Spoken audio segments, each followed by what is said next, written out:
ఈ మేడం గారు మా మొదటి కస్టమర్. ఈ రోజు నుంచి కాదండోయ్, ఈ కెఫే మొదలుపెట్టినప్పటి నుండి రోజు వస్తారండి, కూర్చుంటారు, ఆర్డర్ చెప్తారు, ఏదో రాసుకుంటూ ఉంటారు.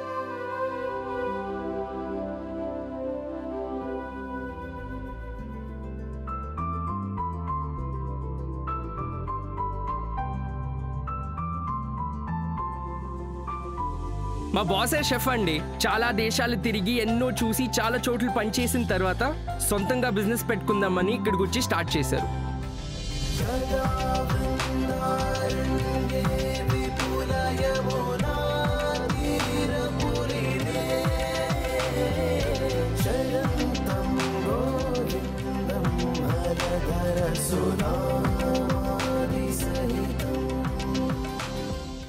ఏంటో ఎప్పుడు కలుస్తారో ఏమో చూద్దాం.